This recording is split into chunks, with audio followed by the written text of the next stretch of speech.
I was born in 1938, March 3rd, in Cheyenne, Wyoming, and my name was Patricia Pritzkow. My father was Russian-German immigrant, and they came to North Dakota from Russia. We were Westerners, and I still miss that space. I was an only child. However, everybody liked my parents better than theirs, so the house was full of children all the time. And I had this enchanted childhood. I spent all my time outdoors in trees, riding bicycles, fishing, and reading. My father set up a tent in the backyard for me and for my friends, and we read books in there. We just thought it was the greatest thing going. The Pritzkow family eventually moved to Minnesota. After graduating high school, MacLachlan attended the University of Connecticut, where she met Robert MacLachlan. She found that raising a family was the best inspiration she could hope for as a writer. I married a psychologist. I met him when I was finishing college. He's older than I am, and he was my tutor. We had 3 children, and I started writing when they were going to school. They were great sources because they were inventive, and they were intelligent and funny, and they read books. And so very often I followed them around like a spy and used them in books. From Patricia's Newbery Medal-winning book, Sarah, Plain and Tall, to her newest novel, The Truth of Me, Patricia's books have often been celebrated for the way they weave together stories of the young and old. I write about old people and young people together, and that's because I had wonderful parents and they were wonderful grandparents. I always had a great respect for how alike the old and the young are. I like thinking of there being a child reader and an adult reader. So I work really hard at making it spare enough for children, but complicated enough of a story to challenge them. The Truth of Me has a grandmother and a grandson who are really fond of each other and respect each other. And the parents of the little boy kind of distrust the grandmother. They don't think that she always tells the right things. And here she is, in some ways, my hero. Patricia has also become known for her ability to create an intense emotional experience for the reader using very few words, a talent she attributes to her upbringing on the prairie. I think my voice comes from my landscape. The prairie where I grew up is a very spare place.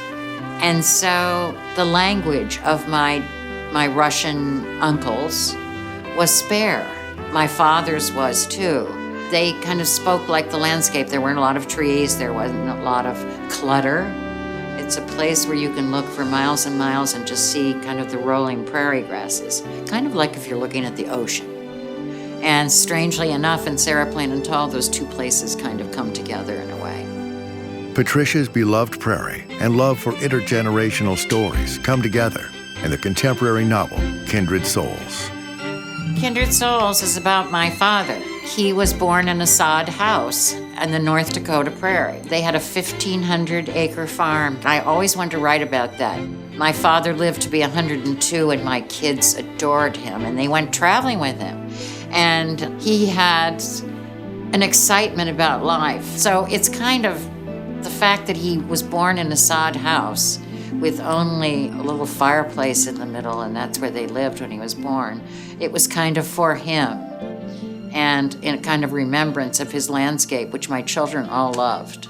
And I love my landscape now, even though it's New England. It's an enchanted place to live, and these little children of mine that live with me, the grandchildren, are starting to go to school there, and they have their own stories. In fact, they believe all grandmothers write books.